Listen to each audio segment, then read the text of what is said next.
సర్వలోకము నేలు అధికారము విడచి అపరాధిగా నీవు నిలచుండినది.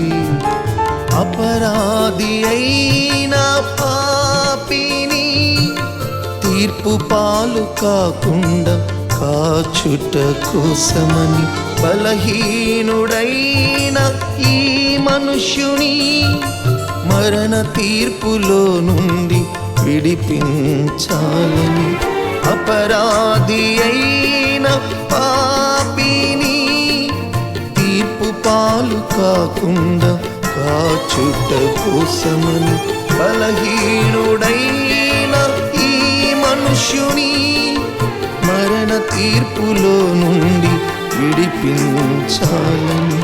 దేవా, నేను నీ సాక్షిగా